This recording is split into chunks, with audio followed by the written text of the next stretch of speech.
Hello. Today we're going to look at two different types of governments and compare the differences and similarities between the People's Republic of China and the Islamic Republic of Iran. First, we're going to look at the types and styles of these two forms of government. China is a communist government that is divided into separate houses, one-party system of government with the president as the head of state, serving as a ceremonial figurehead. The premier is the head of the government. The Islamic Republic of Iran is a theocratic Islamic republic, meaning it is heavily tied to the Islamic religion. The country is led by religious leaders who try to reconcile issues by compromising, but all under the guidance of the Islamic interpretations. They have a supreme leader who is in power for life. Under him is the president. After the president, there is a unicameral parliament, as well as a judiciary branch. Both the president and parliament are publicly elected. Now, because the two governments are so different, they both derive their power from different areas of the Constitution. Let's take a look at how the Chinese and Iranian governments derive its power. For China, the power is derived from the fourth iteration of the Constitution of the People's Republic of China, which was ratified in 1982 and edited multiple times, most notably in 2004.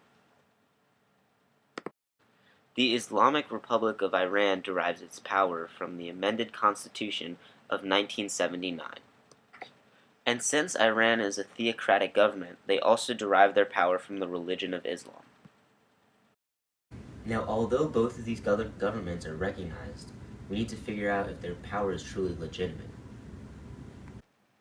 For China, there isn't a lot of information on China's legitimacy of the government because it seems to be a banned subject for the government officials.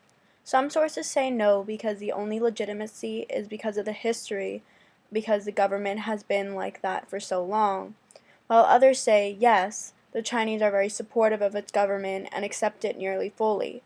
Combined with its power being derived from the Constitution, the Chinese government is legitimate. The power exercised by the Iranian government runs the line between legitimate and illegitimate. Minorities in Iran feel that the power is unfairly exercised, while members of the government and majority are in the line with its practices. The White House says the Iranian government's actions in the international community with flouting their responsibilities is illegitimate. Now you might be wondering, who are the current leaders in these countries? For China, the paramount leader is Xi Jinping, who took office of the president in the People's Republic of China in March of 2014. The president is elected by the National People's Republic, which is the legislative branch.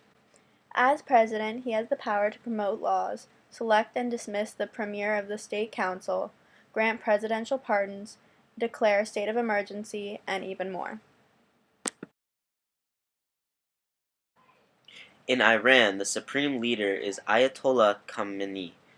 He is elected by the Assembly of Experts. The president, Hassan Rouhani, is elected by the people. The Guardian Council vets and elects all officials in parliament to ensure that they are not revolutionary and that they agree with the institutions currently in place. The Assembly of Experts is elected by the people. Now, I'm sure you're wondering what role these governments play in the lives of the people. For China, the government is incredibly involved in the lives of the Chinese.